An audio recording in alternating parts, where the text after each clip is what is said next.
برنامج جوه البرنامج على راديو سلام.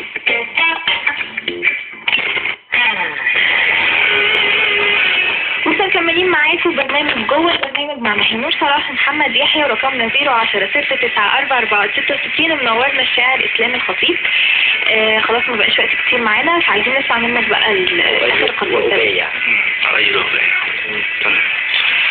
بقول فيها ايه؟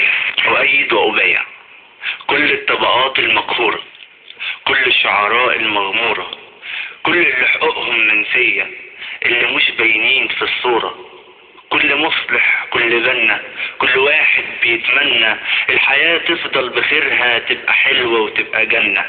أؤيد وأبايع أي كلام في الحق اتقال، كل قدوة أو مثال، كل من جرب وعافر، كل إيد أكلت حلال، كل بطن قتلها جوع، كل صوت مش مسموع اللي اتألم في الحياة، ولا مرة قال موجوع، ولا مرة قال موجوع.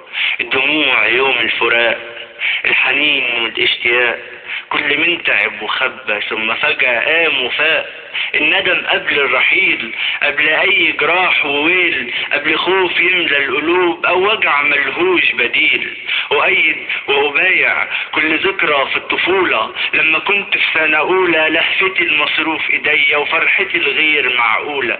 جدتي لما بتتبسم فالربيع يقوم منسم، فالطيور في السماء تفرح تقول غناوي وتقسم. أؤيد وأبايع اي شيء في قلبي منسي، كل حاجة كانت في نفسي، الأماني في ليل طويل، وقت صبري ووقت بأسي، لحظة خوفي وضعفي، كل من وقف في صفي، كل من هون عليا والتقى كفه في كفي. أؤيد وأبايع أي أب ربى عياله، كل إنسان في اعتداله، كل من ينشر فضيلة، كل من يظهر جماله. أي أم في يوم ولادة، كل شيء فيه إفادة، كل من علم عياله العمل أفضل عبادة. أؤيد وأبايع كل قلب وفى بوعده، كل قلب نموت في بعده، أي حد في قلبه خير فرح غيره وساعده، اللي عاد لله وتاب، واللي خاف يوم الحساب، واللي ظنه دايما بربه إنه ما بيقفلش باب.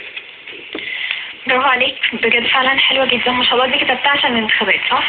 كان وقت وقت الانتخابات واستفزني يعني الموضوع فكتبت انا بقى أؤيد وأبايع بقى، لا فلان الفلاني ولا كل حاجة جميلة. حلو جدا. كل واحد طالب وليه طلب.